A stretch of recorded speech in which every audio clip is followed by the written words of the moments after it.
She served her neighbours tea with cakes made from human blood and washed up with a disturbing homemade soap.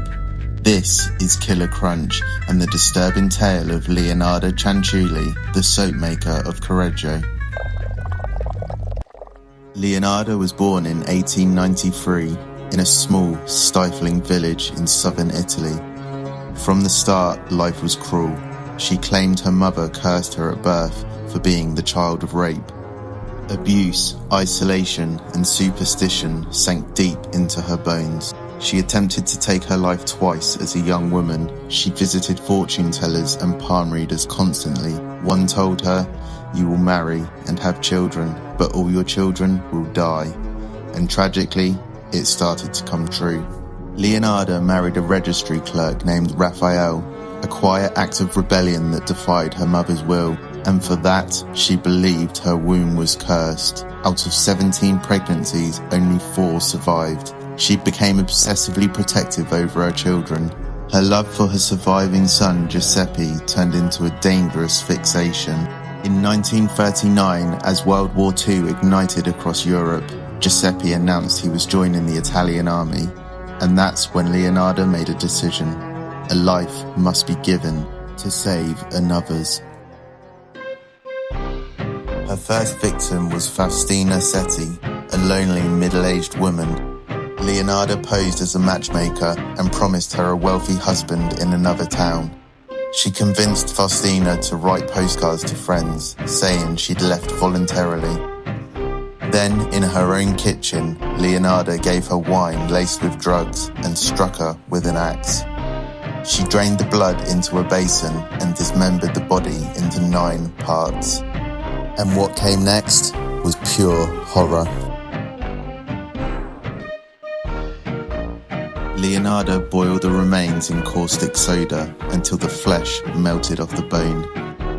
She poured the mixture into molds and made soap. Then she took the coagulated blood, mixed it with flour, sugar, chocolate and eggs. She then baked it into tea cakes. She would feed them to friends and even ate them herself. She said they were sweet. That woman was really sweet. 2 more women followed, Francesca Suavi and Virginia Cacioppo.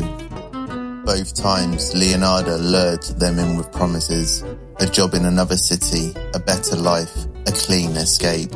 And each time, she followed her ritual to the letter. But in her mind, these weren't murders. They were sacred offerings. She believed that only human sacrifice could protect her son Giuseppe from death in the war. That by boiling the flesh, she was purifying it. That baking with the blood gave power to the spell, and that washing with her victims made her soul clean. "I gave them peaceful deaths," she later said, "and in return, I saved my son. The spirits were satisfied." She called herself a mother above all else, a mother willing to give anything, even others. In her trial, she said calmly, "I was not sorry for the murders, I did it for love." Unfortunately for Leonarda, Virginia's sister grew suspicious. She had seen her enter Leonarda's home, but never saw her leave. The police investigated. When they questioned Leonarda, she immediately confessed. "I killed for my son," she said, "so he would not die in war, so the curse would be broken." Her calmness shocked everyone. She described the murders in gruesome, measured detail, as if she was reading straight from a cookbook. Leonarda was sentenced to 30 years in prison and 3 years in a criminal asylum. She died there in 1970. Her prison nickname, La Saponificatrice, the Soap-Maker. To this day, her murder tools and blood-soaked recipes are preserved in a museum in Italy. Her chilling legacy, a mother's love so twisted it demanded blood. Some killers hide in the shadows. Leonarda baked hers into sugar and soap. Thanks for watching another bowl of Killer Krunch. And remember, if an old lady offers you cake, tell her to do one. Stay safe, my little crunchies. Start your day the killer way with a bowl of fright and fun.